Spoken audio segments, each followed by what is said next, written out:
Ya ulangi. Pak Jenderal, ini sudah ditetapkannya 8 tersangka dari 12 terlapor. Ya gini, masih ada 4 lagi nih bakal nyusul kira-kira atau seperti apa, atau memang hanya stuck di 8 tersangka ini aja di kasusnya tudingan ijazah palsu Pak Jokowi. Baik, terima kasih. Assalamualaikum warahmatullahi wabarakatuh. Selamat siang dan salam sejahtera untuk kita semua. Kalau kita berbicara tentang masalah akidah penegakan hukum, tentu kita lihat substansinya. Kalau ditanyakan tadi apakah hanya 8 atau nanti bergulir ada yang lain, nanti tinggal kita lihat perkembangan daripada hasil penyidikan. Apakah dah nyamber kepada yang lain-lain, yang ada irisannya, yang ada relevansinya, yang pernah mengutak-ngatik tentang permasalahan itu, nanti kita lihat. Nah, tapi yang penting sekarang, dari perjalanan peristiwa ini ya, dari mulai lidik dilakukan, kemudian naik sidik, kemudian dalam sidik ini kan untuk menemukan peristiwanya. Dapat peristiwanya ternyata terjadi suatu peristiwa pidana, pencemaran nama baik ya, membuat seseorang itu jadi tercemar dan lain sebagainya, kemudian dengan ujaran kebencian. Nah, ditetapkanlah sebagai tersangka. Nah, itu yang 8 orang itu yang terdiri dari 2 klaster itu. Nah, namun kalau ada pengembangannya nanti ke depan, nanti tinggal kita lihat apakah hasil penyidikan ini nanti menyentuh kepada person-person yang lain yang ada irisannya nanti. Kan kita tidak bisa mempeta kompli itu. Kan itu adalah kewenangan daripada penyidik, dan dia yang mengetahui, mengerti, memahami peristiwa penyidikan yang dia lakukan. Gitu kira-kira ya. Oke, Pak Jenderal, ini kan melihat pasal berlapis yang diterapkan untuk 8 tersangka ini. Ada juga yang menyebut tidak, kenapa mesti pasal berlapis ya Pak Jenderal? Mungkin sudah tahu siapa yang saya singgung di sini. Ya, udah paham saya. Begini, siapapun yang ngomong, dia bukan penyidik. Dia tidak punya kewenangan untuk mengomentari berapa pasal yang mau diterapkan penyidik, termasuk saya. Saya mantan penyidik seumur hidup, tapi saya tidak berani komentar tentang apa yang diberikan oleh penyidik di dalam menangani peristiwa ini. Ingat baik-baik, kita orang luar cuma ngelihat dalam kacamata luar, tidak tahu kedalaman daripada isi penyidikan, isi apa yang mereka lakukan, kan nggak ngerti kita. Berapa saksi, berapa bukti, dan lain sebagainya, uji lapor, minta keterangan ke UGM atau saksi yang lain. Apa kita tahu isinya? Dalam pemeriksaan, dalam BAP-nya, kan nggak tahu. Terus tiba-tiba kita langsung menjas, harusnya kena sekian aja, sekian. Lah emang lo penyidiknya? Kan pertanyaan kan gitu. Udahlah, kalau kita bukan penyidiknya, bukan nangani, nggak sok tahu, gitu loh. Jangan sok tahu menentukan harusnya dengan pasal ini. Emang yang nangani siapa? Saya kan ngomong apa adanya. Yang nangani penyidik. Saya aja nggak bisa untuk memberikan menjustis bahwa harusnya dikenakan pasal sekian. Loh, tahu dari mana kau? Emang arah penyidikan kami kemana larinya? Emang tahu nggak menyentuh kemana-mana aja? Kan nggak ngerti. Nah itu makanya kita orang luar jangan sok menjustis apa yang dilakukan oleh penyidik. Mereka sudah melakukan secara simultan, rapat, menyelidiki dengan tim, koordinasi. Tiba-tiba kita memberikan statement yang hanya kita tahu kulit sepotong. Gak nyambung kan? Kan saya hanya ngomong nggak enak nanti bilang tuh nggak nyambung, Jack, gitu kan? Oke? Pak Jenderal, tadi malam juga kita sempat ngobrol sedikit tentang sama ahli pidana juga. Itu kan statement dari UGM kan sudah didapatkan ya, bahwasannya ijazah dari Pak Jokowi ini asli. Tapi beliau sendiri mengatakan itu hanya statement. Gimana menurut Pak Jenderal? Saya tanya sekarang media, pertanyaan saya tadi. Media sekarang nikah, ada surat nikah kan? Ya. Dari KUH dari catatan sipil. Betul. Saya tanya, kamu punya surat nikah nggak? Menurut saya palsu. Marah nggak? Marah nggak kira-kira? Nah, kesimpulannya, ya, pemberi mandat tentang masalah ijazah dan penerima mandat tentang ijazah itu aja tidak ada bersengketa.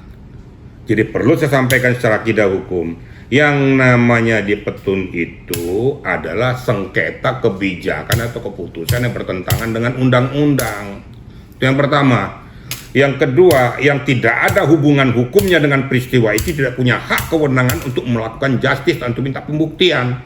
Karena dia tidak merasa dirugikan. Kita harus cerdas hukum gitu loh. Lo UGM sebagai pemberi mandat itu memberi ijazah tidak ngomong, mengakui. Kemudian penerima mengakui sesuai dengan kualifikasi dia. UGM sudah menilai kualifikasi seorang, makanya diberikanlah ijazah. Yang terpihak ini aja tidak bersengketa, kok orang lain yang ribut. Yang mengeluarkan produk itu siapa? Terus kenapa kau kulit-kuliti itu? Apa hakmu? Kau punya kewenangan nggak untuk meminta itu? Kan nggak punya kewenangan. Nah, ayo kita berpikir cerdas lah. Jangan hukum, jangan ilmu digunakan untuk mencederai masyarakat. Ini harus saya sampaikan kepada masyarakat supaya kalian cerdas hukum semua gitu loh. Kecuali kalau seandainya ya yang menggugat ini adalah orang yang terdampak daripada kebijakan itu. Terdampak, makanya dikatakan antar pihak yang bersengketa. Berarti ada salah satu yang dirugikan, yang bertentangan dengan ketentuan peraturan perundang-undangan dia petunkan. Itulah kira-kira ya. Jadi jangan samakan petun dengan pidana. Ini ranah ini kan sudah jalan. Makanya ranah pidana yang berjalan yaitu pencemaran nama baik itu, jalan kebencian Undang-Undang ITE. Oke. Ya. Oke, Pak Jenderal, ini kan hari Kamis para tersangka ini akan diminta BAP di Polda Metro Jaya sebagai tersangka nih. Apakah kemungkinan potensi besar ini tidak kembali ke rumah masing-masing atau gimana nih Pak Jenderal? Nah, Melihat inilah saya. Makanya saya kan orang luar. Siapapun yang kasih komentar itu sama orang luar. Saya tidak berani memberikan jawaban itu. Karena yang punya hak kewenangan adalah penyidik, bukan Ricky Sitohang. Paham ya? Berarti orang luar juga jangan sok-sokan juga memberikan statement tentang hal yang kau tidak ketahui. Saya balikin lagi itu. Saya nggak berani apa ditahan atau tidak. Itu kan hak subjektif daripada seorang penyidik. Mau ditahan kan ada beberapa kriteria. Kenapa ditahan tuh? Takut melarikan diri, mengulangi perbuatan, menghilangkan barang bukti. Daripada ini terjadi, dia ditahan. Nah, tinggal nanti penyidik akan menilai ini layak ditahan atau tidak. Tapi kalau penerapan pasalnya sudah bisa ditahan. Tapi masalah menahan atau tidak, saya nggak bisa jawab. Karena bukan kewenangan saya. Saya harus objektif gitu loh ya. Saya nggak mau mentang-mentang saya mantan penyidik seumur hidup, sok tahu saya gitu kan. Saya cuma lihat kulit luar kok sok tahu untuk menjas penyidik yang sekarang. Walaupun itu junior-junior saya, tapi dia punya hak kewenangan. Saya nggak punya hak kewenangan.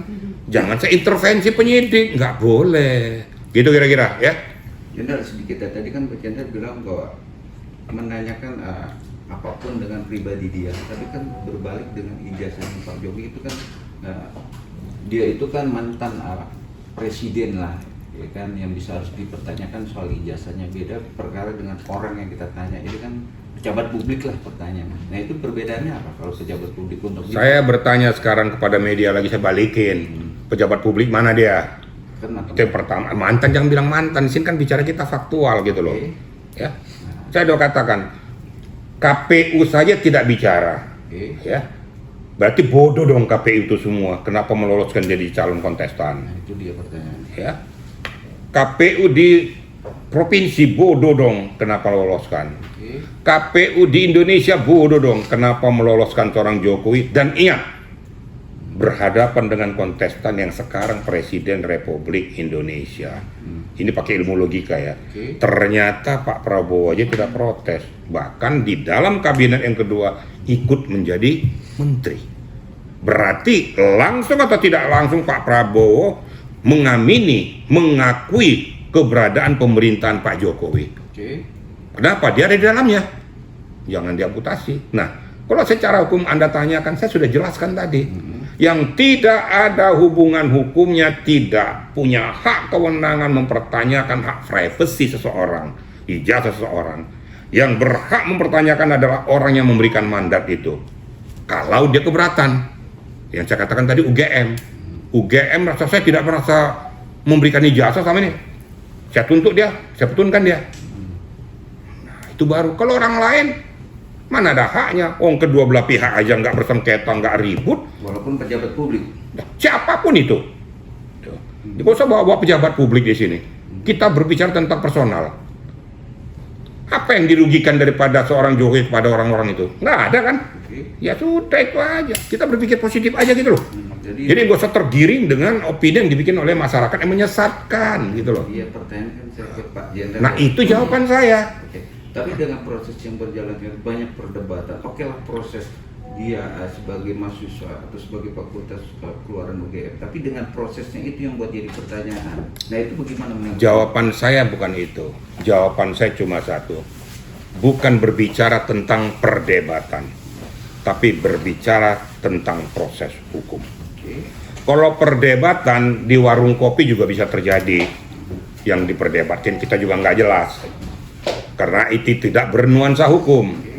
Tapi kalau perdebatan di arena hukum perlu pembuktian, data, fakta. Itu. Jadi kalau kita perdebatan di masyarakat, saya nggak mau peduli dengan perdebatan itu. Karena ini sudah bermain di arena hukum. Ayo kita berpikir positif. Berpikirlah kita menunggu arena hukum ini ya dijalankan sesuai dengan amanat undang-undang yang dipercayakan oleh negara, kan gitu. Jangan ikut-ikut berdebat di masyarakat tidak mengerti situasi kondisi seolah-olah paham. Saya nggak mau dengar itu. Saya dengar adalah proses hukum yang sudah berjalan. Nah kalau memang ada masing-masing pihak atau antar pihak yang berkeberatan dengan proses ini, ayo uji data, uji fakta. Silakan nanti di arena pengadilan buktikan. Pak Jokowi pasti akan dipanggil untuk memberikan penjelasan tentang masalah itu. Tunggu saja arena itu, nggak usah kita berdebat macam-macam. Ini kan bukan kita pengadilan jalanan, pengadilan yang berdasarkan undang-undang.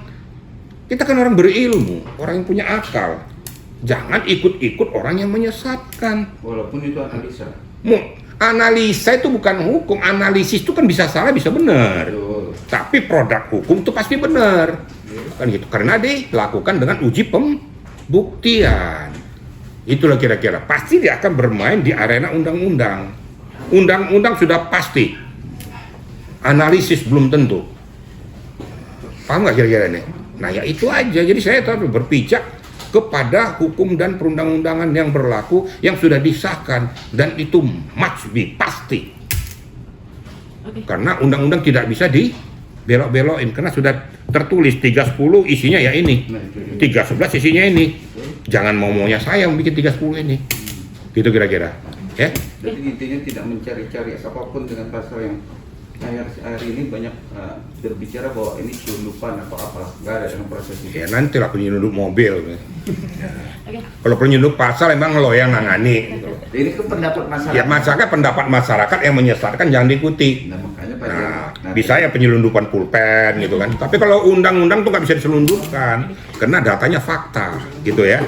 Silakan apa? Pak Jenderal, mungkin balik lagi ke sebelumnya. Menurut Pak Jenderal, kenapa sih Roy Suryo menanyakan soal ijazah palsu tersebut?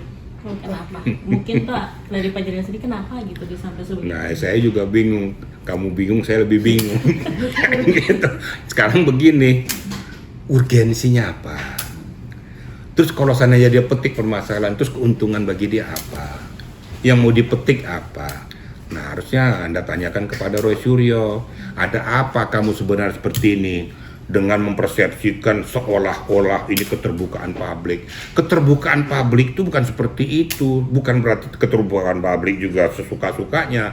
Ada hal-hal yang privacy yang tidak bisa untuk dilakukan dalam keterbukaan publik.